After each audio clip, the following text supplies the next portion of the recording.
scare anyone. But I'm gonna give it to you straight about Jason. His body was never recovered from the lake after he drowned. When we decided to make the second film, I wasn't sure what it should be. Should we be trying to exploit the title, Friday the 13th, and just have another scary movie with somehow or other connected to Friday the 13th? Or should it involve the character Jason? And Jason as a character hadn't existed. He was just this gag at the end with Ari Lehman coming up out of the water. We're the first to return here. 5 years. 5 long years he's been dormant. And he's hungry. And Steve Miner, who had been my line producer and was a very close friend, had decided that he would like to try to direct the second one, and I did everything I could to make that happen. And my wife, who had worked on those films, wound up being his editor. And so that I was close to the next two. Jason's out there, watching. Always on the prowl for intruders. Waiting to kill. Waiting to devour. I thought he brought class to it. He seemed to have a good grip on exactly what we were doing, you know, what the genre was and what the public wanted to see and what Paramount wanted from it. What if there is a Jason? Jason's a legend, Jim. A legend. When Steve approached me to do part 2, I said, sure. I don't remember reading a script. He basically told me what the story was going to be about, and that was fine with me, because I had other things going on in my life at the time, and I just wanted to make sure that everybody was happy, I guess. I don't know. Who knew that we were going to do a sequel? No one had a clue. Yeah. But as I understand, as soon as it came out, they were already thinking about the sequel. Mom. Hello? The second one was probably just a few days of shooting. It was up in Connecticut. Don't remember a whole lot about it. It was just me and a black cat and a head in the refrigerator.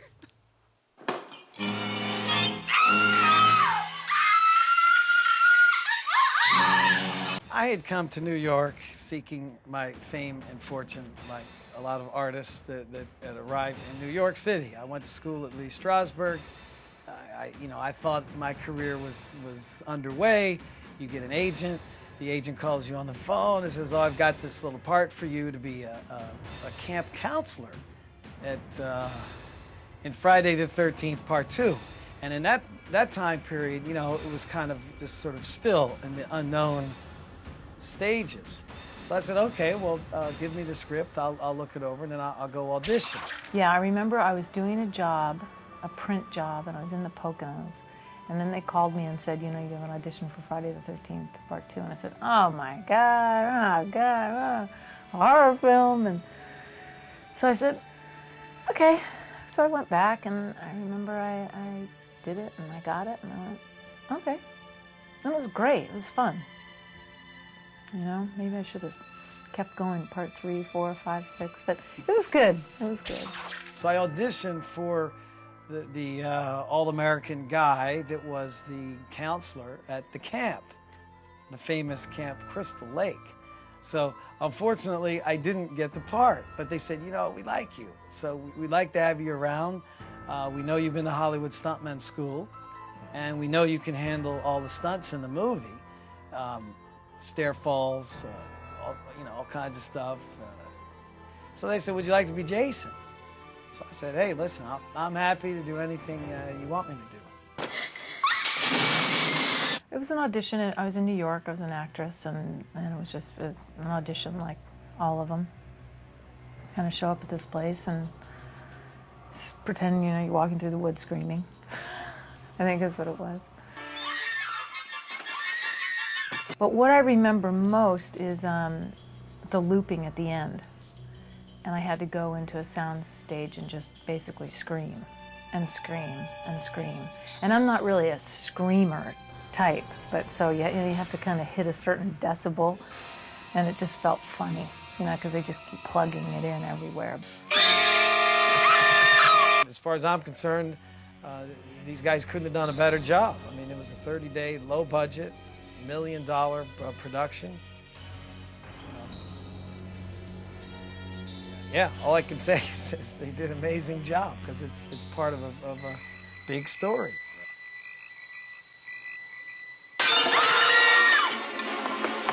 What's interesting is that shooting the film, I did like get, as I said, sort of the heebie-jeebies. I kind of give yourself a. But when I saw it, I thought, God, it doesn't look. I don't look half as scared as I thought I was at the moment. So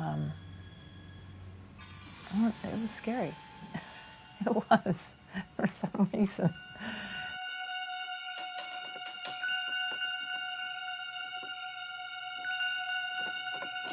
I remember that somebody had their old neck all make-upped up, with all the wires in it and everything, and they couldn't eat dinner. They had to eat in a straw, and they had slashes in their head, and seeing your friends hung upside down and with gaping wounds, and it's just and it was cold, and it gets creepy after a while, and all of a sudden, and also I'm living in this sort of zone of fear, trying to kind of elicit as much fear as I possibly can, so maybe that had something to do with it.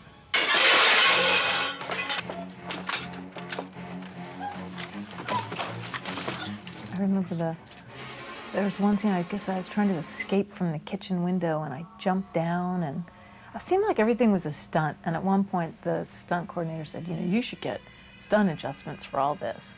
And all of a sudden, I kind of felt cool. I thought, oh my God, I'm doing all my own stunts, whatever that meant. But, the adrenaline would start going, and, you just sort of jump here and do this. Okay, you're going to jump out of the window, and then you're going to run down here. But, in the meantime, you'd slip and fall and, try to get your grip and bearing and, and starting the chainsaw. You learn quickly, There was a fella, his name was Carl Fullerton, and we understood it that he was a protege of the famous Dick Smith, and I suppose he was instructed by the director of the film, the story, to make Jason look as bad as he could. And Jason, they thought he was dead, but he was stomping around the woods, and he was getting chewed on by animals, and he just had this horrible life, and he was supposed to look as bad as they could make him.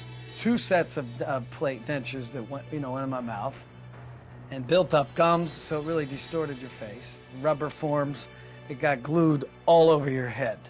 New mouth, they closed this eye off, which is very painful if you close an eye off for 12 hours at a time. They built a new eye here. So you get a little dizzy, you lose your depth perception, and then I do all these stunts, not knowing really, where I was. So you had the fake eye, you had the teeth, all this mongoloid hair, and it had a little bit of the Elephant Man look to the structures of the skull, and then with this long hair, coming down. And by the time the one scene where the Jason's face is really seen for the first time in the movie, I was angry and I wanted to kill somebody. And I'm drooling and snot's coming out of your nose. I mean, you are just in another world. You're hurting, you're pained, you wanted to blast through that window and kill this girl. No question. So that Jason face, it was horrific.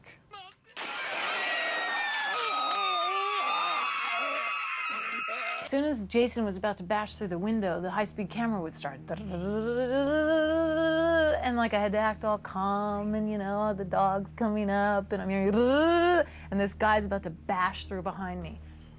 It was really scary. Every time it was really scary. Well, it was only supposed to be one time, and it was all fake, the plastic glass and the balsa wood and all that stuff, and Jason was behind me swinging on one of those things, and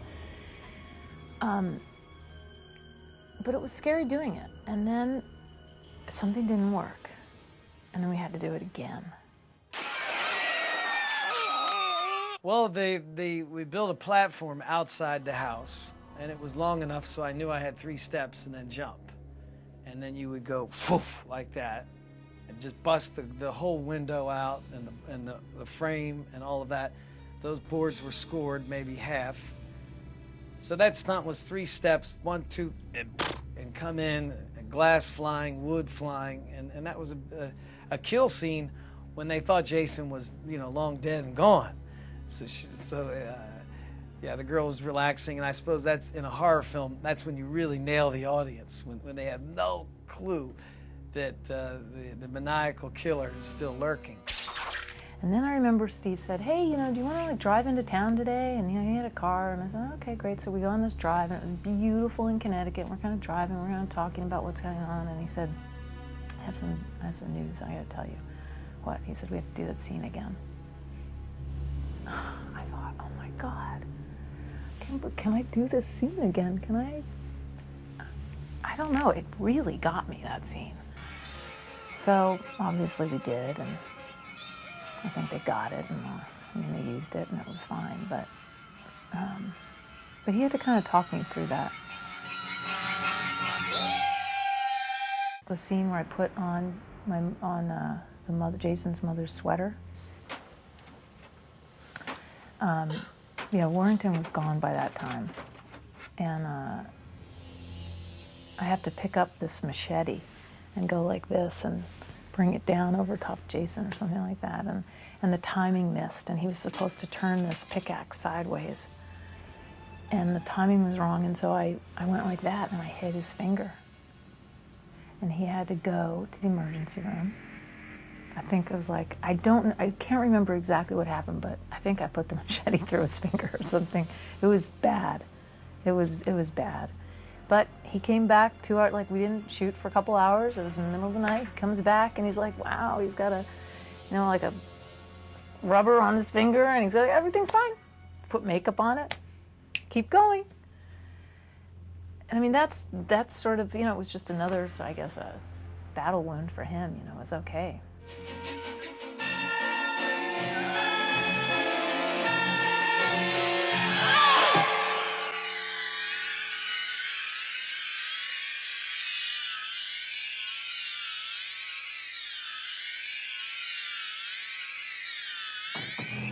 It was like we were playing a game in the woods. It was very exciting for, somebody 21, 22 years old to be working in a motion picture. I don't care what you're doing. I don't care if you're an extra, walking by somebody. This is very exciting to be involved, to be part of something.